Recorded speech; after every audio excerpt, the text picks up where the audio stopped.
এবছর অক্ষয় তৃতীয়া কবে? শুভ তিথি দিনক্ষণ দেখে নিন এই ভিডিওর মাধ্যমে। ফকির থেকে রাজা হতে পারেন অক্ষয় তৃতীয়া পালন করলে। বৈশাখ মাসের শুক্লপক্ষের তৃতীয়া তিথিতে অক্ষয় তৃতীয়া পুজো হয়। এই দিনটি অত্যন্ত শুভ বলে বিবেচিত হয়। এই শুভ দিনে অনেক ব্যবসায়ী লক্ষ্মী গণেশের পুজোর আয়োজন করেন। অনেক দোকানে এই দিন হালখাতা হয়। পয়লা বৈশাখের মতো অনেকেই অক্ষয় তৃতীয়ার ব্যবসার জায়গায় পুজো করে। কেউ কেউ আবার গৃহপ্রবেশের জন্য অক্ষয় তৃতীয়ার পুজো করেন। অক্ষয় শব্দের অর্থ যার ক্ষয় নেই। অনেকে তাই বিশ্বাস করেন অক্ষয় তৃতীয়ায় শুরু করা কোনো কাজ ক্ষয় হয় না, অর্থাৎ অক্ষয় থাকে। বৈশাখ মাসের শুক্লপক্ষের তৃতীয়া তিথিতে অক্ষয় তৃতীয়া পুজো হয়। এই দিনটি অত্যন্ত শুভ বলে বিবেচিত হয়। এই বছর 27শে বৈশাখ অর্থাৎ 10ই মে অক্ষয় তৃতীয়ার পুজোর দিন। 10ই মে সকাল 5:44:11 থেকে 10ই মে শেষ রাত 4:49:37 পর্যন্ত তৃতীয়ার শুভক্ষণ থাকবে। অক্ষয় তৃতীয়ার দিন ব্যবসায়ীরা লক্ষ্মী গণেশের পুজোর আয়োজন করেন। অনেক দোকানে এই দিন হালখাতাও হয়। অক্ষয় তৃতীয়া পুজোর বিধান জেনে নিই চলুন। লোকেরা অক্ষয় তৃতীয়ায় উপবাস করে এবং ভোরবেলা প্রস্তুত হয় এবং হলুদ কাপড় পরিধান করে। সম্ভব হলে কেউ একটি পবিত্র নদীতে স্নান করতে পারেন, যা শুভ বলে মনে করা হয়। সূর্যদেবকে জল নিবেদন করে ধ্যান এবং সংকল্প সম্পূর্ণরূপে এবং সম্পূর্ণ ভক্তি সহকারে পরিচালনা করার কথা কিন্তু উল্লেখ আছে। গঙ্গাজল ছিটিয়ে ঘর পুজোর বেদি শুদ্ধ করতে হবে। পুজোর ঘরে হলুদ কাপড়ে ঢাকা কাঠের চৌকিতে ভগবান গণেশ, ভগবান বিষ্ণু এবং দেবী লক্ষ্মীর মূর্তি রাখুন। আপনি যদি কোনো ক্রয় করে থাকেন সোনা বা রূপোর মতো দামি জিনিস দেবতার কাছে রাখুন। চন্দন গুঁড়ো এবং গোলাপ জলের পেস্ট তৈরি করুন। দেবতাদের মূর্তির গায়ে তিলক লাগান। একটি কলস প্রস্তুত করুন। এর ওপর কিছু হলুদ লাগান এবং সিঁদুর ব্যবহার করে একটি স্বস্তিক চিহ্ন তৈরি করুন। জল দিয়ে কলস পূর্ণ করুন। কিছু হলুদ এবং কুমকুম এবং কয়েকটি মুদ্রা যোগ করুন।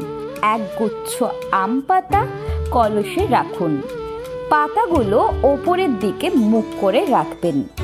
এবার একটা আস্ত নারকেল তার ভুসি সহ কলসের ওপরে রাখুন। চৌকির ওপরে আলতো করে কলসটিকে রেখে দিন। ধূপ এবং ঘি বা তেলের প্রদীপ জ্বালান। একটি হলুদ আসনে সেটাকে রাখুন। ভগবান গণেশের জন্য ওম গম গণপতয়ে নমঃ মন্ত্র জপ করা শুরু করুন। জল, অক্ষত, ফুল, ফল, দক্ষিণা নিবেদন করে দেবতার আশীর্বাদ কামনা করুন। দেবী লক্ষ্মীর জন্য শ্রীম জপ করুন।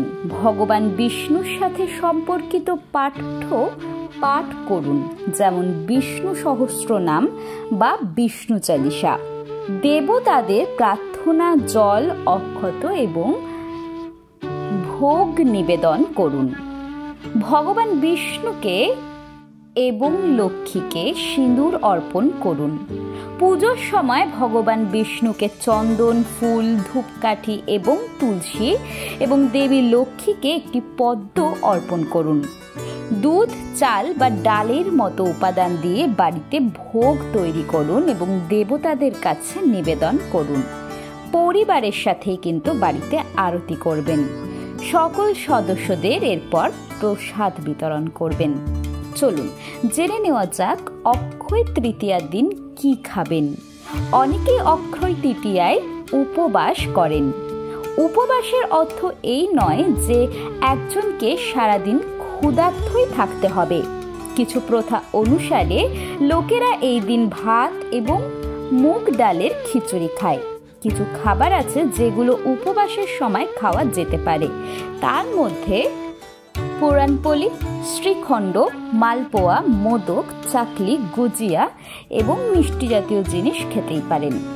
এবার জেনে নেওয়া যাক উপবাস বা আচারের নিয়ম। অক্ষয় তৃতীয়ায় ভক্তরা খুব ভোরে ঘুম থেকে উঠে পবিত্র স্নান করে এবং একটি নতুন পোশাক পরে। তারপর তারা বাড়ির মন্দিরে প্রদীপ জ্বালিয়ে ভগবান বিষ্ণু এবং দেবী লক্ষ্মীর পুজো করে। বিশ্বাস করা হয় যে এই দিনে এই দেবতাদের পুজো করলে ধন, সমৃদ্ধি এবং সুখ আসে। অক্ষয় তৃতীয়ায় দান বা দাতব্য কাজ করারও কিন্তু প্রথা রয়েছে।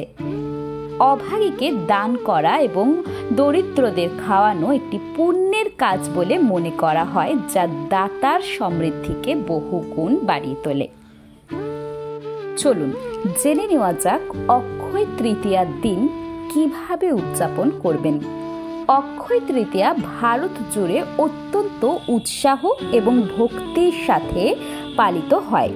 লোকেরা সর্বশক্তিমানের আশীর্বাদ পাওয়ার জন্য বিভিন্ন আচার অনুষ্ঠান করে এবং প্রার্থনা করে। এই দিন অনুসরণ করা কিছু সাধারণ আচার এবং ঐতিহ্য জেনে নিই। 1. দান। এই দিনে দান করা অত্যন্ত শুভ বলে মনে করা হয়।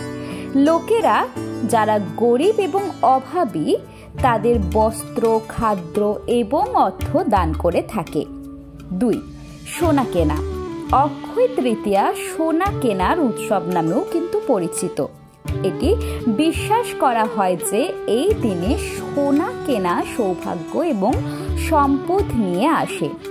অনেক গয়নার দোকান এই দিন কিন্তু লোকেদের ভিড়ে উপচে পড়ে। 3. পুজো।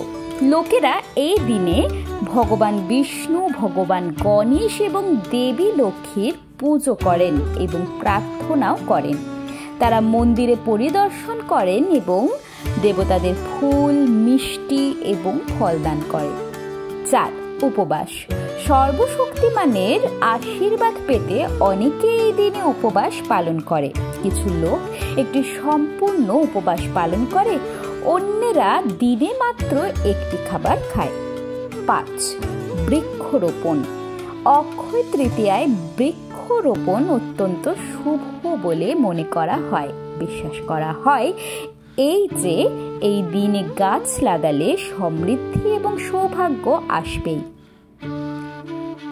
অক্ষয় তৃতীয়া একটি খুব শুভ দিন বলে মনে করা হয়, বিশেষ করে সোনা কেনার জন্য।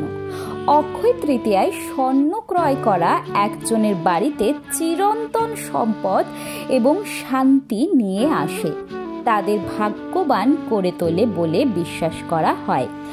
অক্ষয় তৃতীয়ায় স্ত্রী বা দেবী লক্ষ্মীর পুজো করা অত্যন্ত তাৎপর্য বহন করে।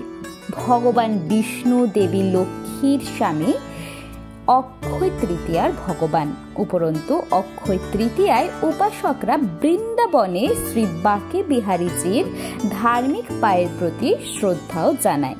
আপনি যদি বিভিন্ন গয়নার ডিজাইন বেছে নিতে সমস্যায় পড়েন, তবে আপনি সোনার কয়েন বেছে নিতে পারেন।